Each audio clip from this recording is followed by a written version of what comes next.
Hello everybody, and welcome to this, my second of two videos on the Pentax K2 DMD. In the first video we talked about what everything on the camera is. In this video we're going to talk about how to use it. First thing is that this camera does have a battery that you need, or two batteries that we're going to need to install. And we need them to run the light meter and also the automatic mode.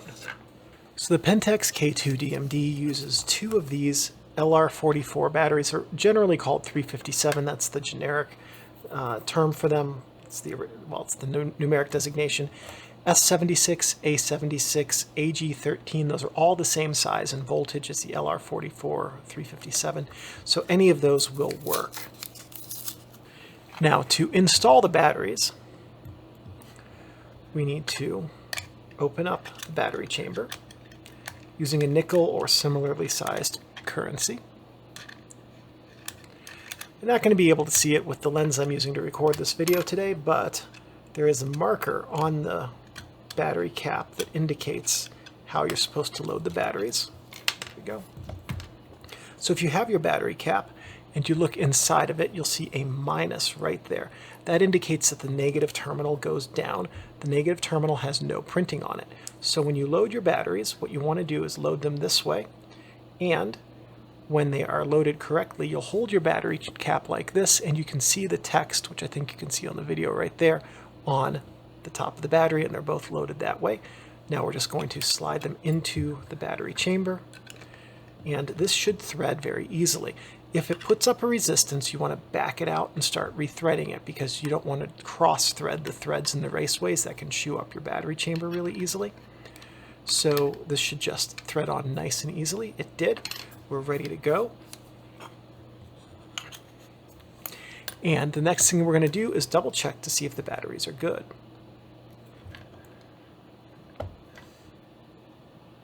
There we go. Didn't press it far enough. Had a moment of panic there that my camera had died. But as you can see, that red light lights up, and that tells us that the batteries are good. All right, we have fresh batteries. Now we're going to load film into the camera. To load film, we lift up the film rewind knob to open up the film back. Now we're going to grab our roll of 35mm film and drop it in, push the knob back down, pull out a little bit of a leader, advance the film until we can see a little slit right there.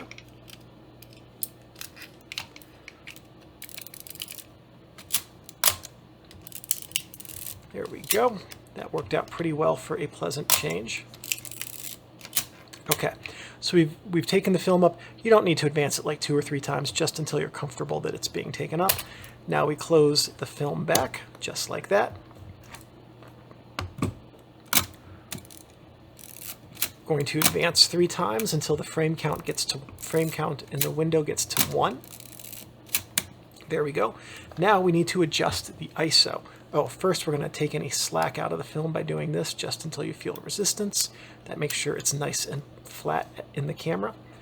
Next thing we have to do is adjust the ISO, which is on this side. It says ASA. ASA and ISO are the exact same number. So to do that, we push down on this button right here, which you might be able to see right there, which is underneath that flange. I'm going to push that down, and now we can rotate. Come on. This is so fiddly. All right, so on my camera, this is a little bit tricky to do, but what we're going to do is you have to have the exposure compensation set to 1x. So where this 1x is lined up with that small red index, now we can adjust the film ISO. You do so by pushing this button down and then adjusting this ring from the underside. Now it's going with just your thumbnail or fingernail. It does not like to turn that direction at all on this camera, but we can do it. And what you want to do is you want to adjust the film speed until your ISO number lines up with that orange index. This is not my favorite Pentax interface, I'm not going to lie. The whole way that they have the film speed set up on the K2 and K2 DMD is not fun. Okay, so you know what? My finger hurts. We're just going to go with that being 250 ISO film that we just installed. Okay, so we've installed the film, and we have set the ISO, or the ASA, to the ISO speed. Okay. When you shoot film, I want you to see here, watch this arrow, and you advance the film. You'll see that the arrow is moving in the opposite direction as it points, and that's an indication that the film's being taken up in the camera correctly. Okay, so you can see how that's going. So you're going to go through your day, you're going to take your photos, and then you are not going to do what I'm about to do. Film is one and done. You can use it a single time to record an image in a controlled manner with a proper shutter speed and aperture, which gives you an image, or in an uncontrolled manner where every photon that reaches it is absorbed like this. What happens if you open up your film back when you have film in it is that you'll erase every photo you've taken or could potentially take, because the film will absorb all of the photons that reach it. It will hit what's called density maximum, can no longer absorb photons, and it's ruined. Okay? So you don't want to open up your film back, but I do want to show you what goes inside of the camera when you take a picture. After you trigger the shutter, you advance the film, and you can see that the film is taken out of the cassette here and advanced through the camera, just like this every time you take a photo, and taken up on the film take-up spool. Okay, so you've finished your roll of film, and it's time to rewind your film. There's a film rewind button on the bottom where my left index finger is. It's on the right side of your screen. You push it in, and you don't have to hold it on this model. And now you just start rewinding the film, keeping the film back closed this whole time. Film rewinds very smoothly, and at the end you can hear it coming off of the take-up spool. Just keep rewinding it, and now at this point you can now open the film back safely, lift up your film rewind post, and pull out your film cassette, and then you just grab another roll of film and drop it into the camera and keep shooting. Or if you're done shooting for the day, you simply close the film back. Close the film back, there we go. Trigger your shutter, and you can set it off for the side for the evening or until your next shoot. If you're going to let it sit for more than a few days, you also want to take the batteries out. Next thing we're going to talk about are how to use some of the advanced functions. We're going to start up here with the shutter speed dial up at the top. These different settings are your shutter speeds. You can manually set the shutter speed from 1/1000th of a second all the way out to 8 seconds, and then bulb. Bulb means you push the shutter button down, the shutter will stay open, the mirror will stay up until you let go of it, and you finish taking your photo. 8 seconds, the camera will count down 8 seconds, and when that's over, it will finish your exposure. That's a full 8-second exposure right there. All right, at the top end, after 1/1000th of a second, you now have automatic. And with automatic, you've input your film speed, you set your aperture to whatever you want your aperture to be, and then you take a photo, and the camera calculates what the shutter speed should be based on your aperture. So you might have just heard there, at f/22, that's a fairly lengthy exposure. At f/1.8, much faster. So the camera's automatically calculating my shutter speed. Now, let's say that you are in a very bright setting and you don't necessarily need to look through your viewfinder. You can use the viewfinder shade. It's going to be a little bit hard to see, I think, but let's see if I can show it to you. I know how I can show this to you. What the viewfinder shade does is that when you have theoretically, or actually in reality, when you take a photo, light can come in past the viewfinder and to fog your photo.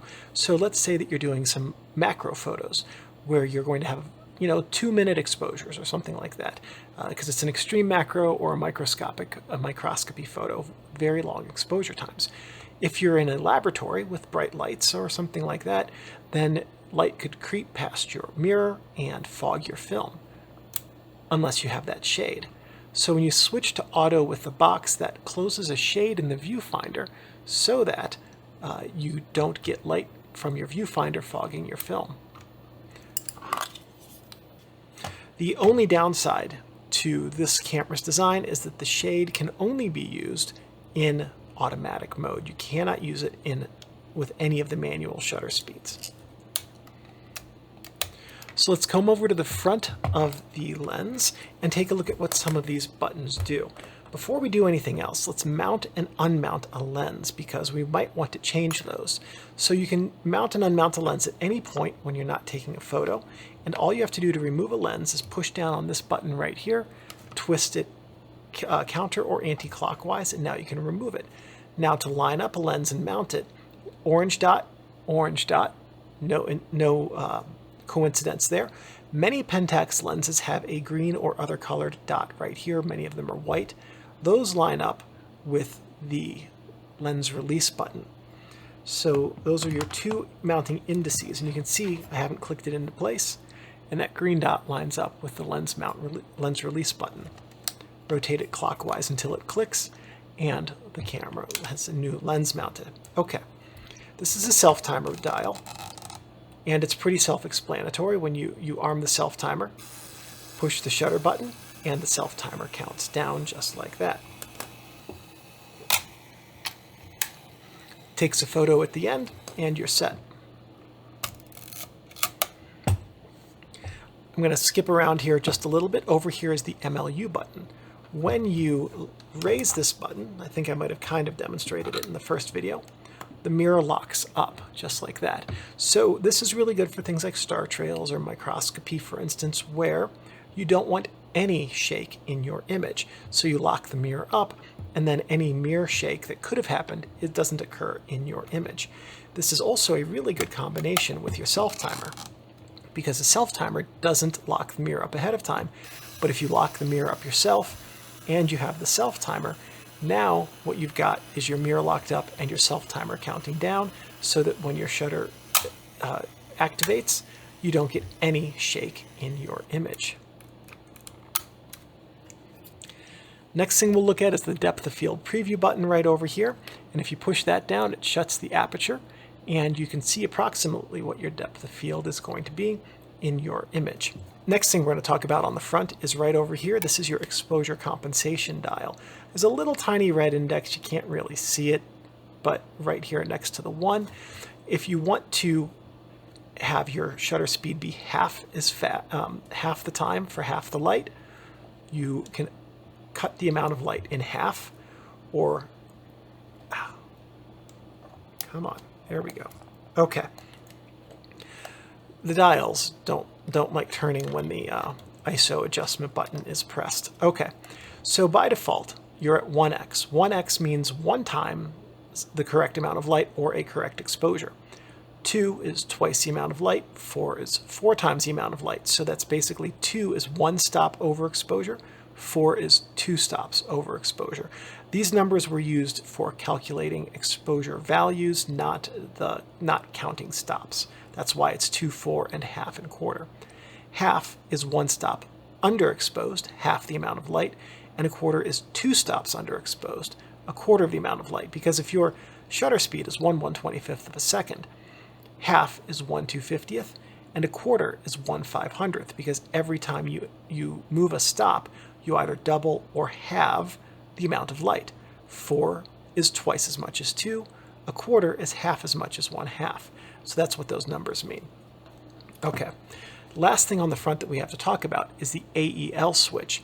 Let's say that you're in automatic mode, which we are now in automatic mode. Okay, so the AEL switch, when you push this down, allows you to lock the AEL into your AEL positions, or locks your AEL into memory, locks your exposure into memory. And so what that means is, let's say that you are in a setting. The typical example I always give is you're sitting under an awning in the shade, and then there's a bright beach or a snowy field behind you, right? And you want to take a picture of the person you're facing. Actually, the snowy field is behind them, but you're in the shade. So if you just take that photo, they're going to be a dark silhouette, and then the snowy field behind them will be properly exposed. So what you want to do is set it to automatic mode, dial in the aperture that you want to use. Great. You point the camera at the ground, you hold down the AEL switch, recompose your image, adjust your focus to make sure it's what you want it to be, and then take your photo. And then the AEL button locks the exposure setting in to take the photo. Okay, next thing we're going to talk about is the flash and how to use a flash on this camera. Here's the flash hot shoe, and then you have an FP port and an X port on the side and the back respectively. Don't worry about the FP port. This is for old style replaceable bulb flashes. You're probably not using one of those. So the X port here and the X flash sync are the same sync. The question is, are you using a cable that plugs into the port on the back like this, or are you using a standard flash that plugs into the top of the camera right here?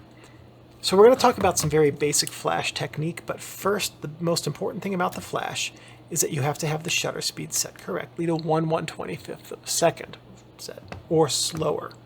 So 1/125th of a second is the fastest shutter speed that you can use and have a flash. You can always go slower, you cannot go faster. And the reason for that is because of the way that a camera's flash works, or the way that the shutter, focal plane shutter works. With the focal plane shutter, the different speeds there are two shutter curtains. And when you fire your shutter, the first one opens and then the second one closes and then they reset. So your shutter speed isn't controlled by how quickly those curtains move, it's controlled by the gap between them. So at 1/125th of a second, you hit the shutter button, the first curtain opens, the entire film area is exposed to light for roughly 125th of a second, and then the second curtain closes and they reset. At 2 seconds, the same thing, but the whole film area is exposed to light for about 2 seconds, close, reset. At 1/1000th of a second, the first curtain opens and then the second curtain follows it. So what would happen is that if you took a photo with this camera, at 1/1000th of a second, you'd have a little strip of exposed negative where the curtains weren't blocking the film, because at no point during that 1/1000th of a second exposure does the camera expose the entire piece of film to light at the same time. So 1/125th of a second and slower is going to be an acceptable speed for using a flash. So let's talk about some pretty basic flash technique here. The worst possible place to put a flash on your camera is right on top of it, like this, because the light leaves your flash, reaches your subject, bounces back to your lens, and that light is kind of flattish, and it bounces back flattish, and that makes your subjects look flattish. So the way that you want to use a flash with a camera is to mimic the way that we see people and other subjects every day. And that is lit from above, by the sun, by lights above us, by street lamps, whatever it may be. So if you have a flash on top of your camera, you can make your images better by getting one that points the flash upward. This allows you to bounce the flash off of, say, a ceiling. And what that does is the light leaves the flash, reflects off the ceiling, back to your subject, and then back to your film, and that replicates the way that we are used to seeing light from people being lit from above, and it's more flattering to your subjects. Okay, but I don't have a ceiling where I'm going to be shooting. In addition to tilting flashes, there are ones that articulate, and what you can do is get an articulating and tilting flash and bounce it off of a wall or a reflector off to the side, and that will get you pretty close to a lighting that looks like we're used to seeing. The other thing you could do with this is if you have a cable-powered flash, you could connect your flash to the cable, and then you could mount it on what's called a flash bar. And that's a little dude that looks like this, that plugs into your camera's tripod socket and then to your flash. And then what you can do is you don't need an articulating flash, you just need a tilting flash. You can angle it however you want and then shoot in portrait orientation, and hey, you can now do this to bounce your flash. You don't even need an articulating flash if you're in portrait orientation. You can now do it like this to bounce your flash off the ceiling. So there are lots of different ways to skin the cat when it comes to how you use your flash. The key takeaway is that you want to have the light from your flash mimic natural lighting to make your subjects be most well flattered. Okay, now that we have done basically everything that we can do with this camera, except take a photo, let's talk about how to actually take a photo. Okay, First thing you want to do is you want to select your shutter. You're going to take your meter reading through your camera, okay? And you can either then dial in your aperture and your shutter speed yourself, or if you just want to dial in your aperture, you set your camera to automatic. I'm going to leave the lens cap on, so I'm not going to do that. Okay. Next thing you're going to do after you've got your settings dialed in, your light meter is giving you a correct reading, what you're going to do is adjust your focus, just like this. Okay, focus is achieved. And now you just take your photo. It's that simple. What about double exposures? Double exposures can be done with this camera, and they're not too difficult. First, I'm going to show you the process, and then we'll talk about the science of them. Okay, so the process is you take your first photo, you're going to hold the film rewind knob, you're going to hold the film rewind button down, and as you do that, you're now going to advance the film, at which point you can now take your second photo and you've taken your double exposure.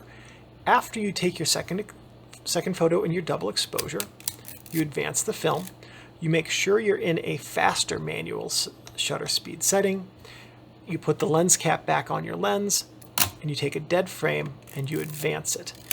Okay, why the dead frame? When you do a double exposure with a camera like this, what you're doing is you are disengaging the gearing. That's what holding the film rewind button down does while you advance the film. Well, when you advance it after you take your double exposure, it takes a moment for that gearing to all re-engage. So the film, as you advance, doesn't start moving right away. It might start moving towards the end of your advance stroke, which means part of that film is still going to be overlapping the shutter box.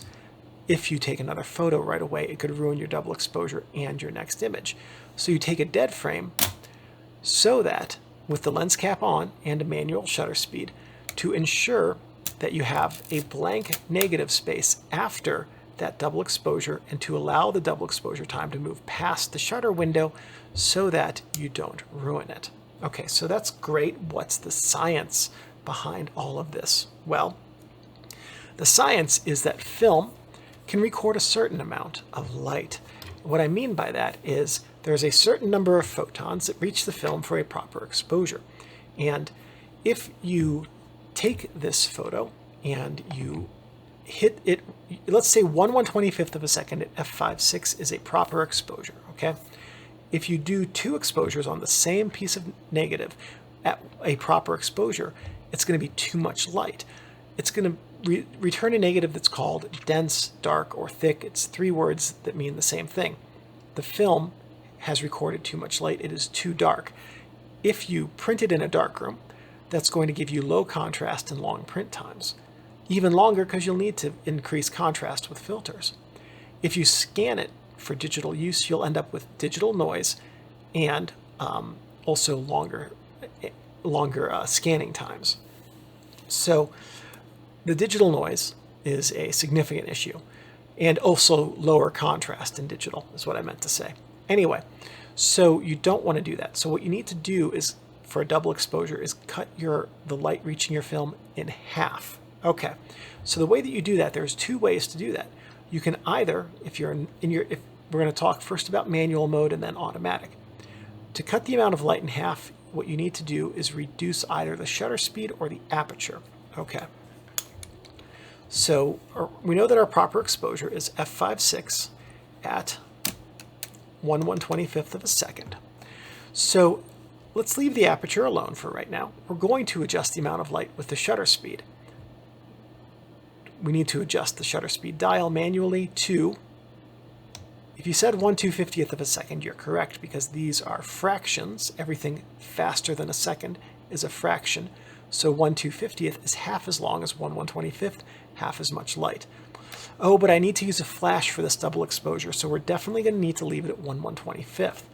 Now we can do that with the aperture instead. We need half as much light. We need to rotate the aperture dial one stop to 8. 8 is one stop from f/5.6, the same that 1/250th is one stop from 1/125th. Again, half as much light. So that way, what you can do is you cut the amount of light reaching your film in half. You end up with a properly exposed double exposure. Okay. But I want to use automatic mode. I don't want to deal with manual. That's easy to do. Do you remember the exposure compensation dial that we had over here on the side? If we need half as much light for a double exposure, that's pretty easy. All we have to do is set this to 1/2 and use whatever aperture we want, and the camera will now automatically give us 2 exposures that are half as much light as they should be.